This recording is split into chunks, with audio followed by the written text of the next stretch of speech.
Assalamualaikum warahmatullahi wabarakatuh. Perkenalkan, kami dari kelompok 11 yang beranggotakan dengan saya sendiri, Astriliani, dan teman saya Muhammad Kahfi dan Nazmiati Oktavia. Baiklah, kami akan mempresentasikan hasil kerja kelompok kami dari final test matkul tafsir. Manusia hidup tak lepas dari ujian dan cobaan yang diberikan Allah Subhanahu wa Ta'ala. Seringkali yang menganggap musibah adalah suatu hal yang negatif, dan juga sering sekali manusia didatangkan musibah yang begitu silih berganti. Banyak sekali musibah yang begitu beragam didatangkan Allah Subhanahu wa Ta'ala, seperti hanya tentang keluarga, jabatan, kebahagiaan, dan lain sebagainya. Bagaimana kita dalam menghadapinya, yaitu dengan mempersepsi dengan hal yang baik agar melahirkan kebaikan pula. Maka dari itu kita dapat mengamalkan surah-surah pendek seperti hanya surah Al-Insyirah selepas surah Tardu. Surah Al-Insyirah terdiri dari 8 ayat di mana Allah telah menegaskan bahwasanya Allah memberikan nikmat dan ujian kepada manusia secara bergantian, dan Allah juga menjanjikan bahwasanya Allah memberikan kesulitan, pasti ada kemudahan yang menyertainya. Marilah kita dengarkan surah Al-Insyirah berikut ini.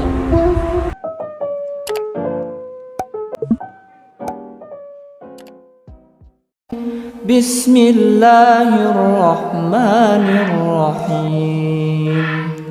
Alam nashrah laka sadrak wa wada'na 'anka wizrak alladhi anqadha dhahrak wa rafa'na laka dhikrak fa inna ma'al usri yusra Inna ma'al usri yusra fa idza faragta fansab wa ila rabbika farghab. Disebut surat Al-Insyirah atau Alam Nasroh karena surat ini pada mulanya diturunkan untuk memberikan kelapangan hati Rasulullah akan beban berat sebagai utusan Allah Subhanahu wa Ta'ala.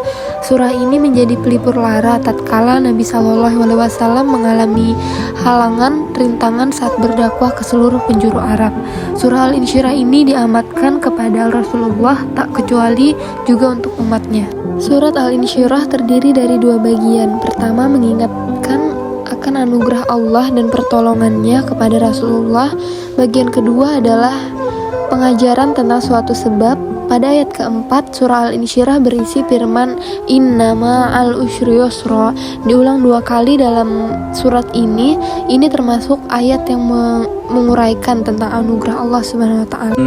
Kami mengambil dari kitab Al-Mu'jam Al-Mufarras di Al-Hafaz Al-Quran Muhammad Fuad Abdul Al-Baki menjelaskan kata Al-Yusr dalam Al-Quran terulang sebanyak 4 kali dalam berbagai bentuk derivasinya 12 kali. Kata Yusr terulang sebanyak 6 kali.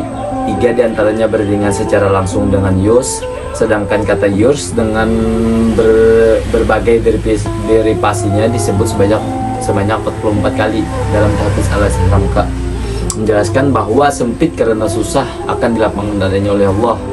Lapang dada di sini diungkapkan sebagai pikiran yang sempit. Jadi secara umum sesungguhnya jika ada kesulitan yang menimpa umat manusia, maka ia pasti datang suatu paket dalam kemudahan. Hanya orang berprasangka baik kepada Allah yang akan memahami hal tersebut.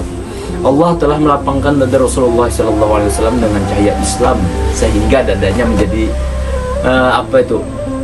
sempit dari kebatilan. Surah Al-Insyirah mengandung pelajaran yang bisa diambil, salah satunya bahwa setiap orang pasti mempunyai kesulitan dan setiap orang muslim pasti ada jalan keluarnya, asalkan kita beriktikad, kita berkeyakinan dengan siapa? Dengan Allah Subhanahu wa Ta'ala. Jadi setiap kesulitan itu pasti ada kemudahan. Optimis menyelesaikan berbagai ujian dalam hidup. Kesimpulan dari tafsir Al-Insyirah yang sudah kami sampaikan dan yang sudah kami bicarakan dalam surah Al-Insyirah atau Alam Nasroh, sudah dapat kita pahami bagaimana ketika kita mendapatkan sebuah masalah atau musibah yang berat, pasti ada jalan keluarnya dan kemudahannya. Dan dalam surah Al-Baqarah penggalan dari ayat 286 yang berbunyi la yukallifullahu nafsan illa wus'aha, yang artinya Allah tidak membebani seseorang hambanya melainkan sesuai dengan kesanggupannya. Allah Subhanahu wa taala mengingatkan kepada manusia bahwa Dia telah memberikan nikmat yang jumlah tiada terhitung. Hanya saja kebanyakan manusia tidak menyadari atau lupa ketika mendapat nikmat. Sebaliknya, kalau mendapatkan sedikit kesulitan saja atau masalah, dia pasti menyadarinya, bahkan tak henti-hentinya mengeluh.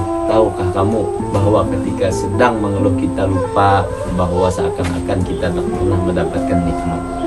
Jadi kita harus bersyukur terus sama Allah Ta'ala. Masalah itu adalah sebuah nikmat bagi kita. Nah, cukup sekian dari saya. Mohon maaf atas segala kekurangannya. Dari kelompok 11 saya akhiri. Assalamualaikum warahmatullahi wabarakatuh.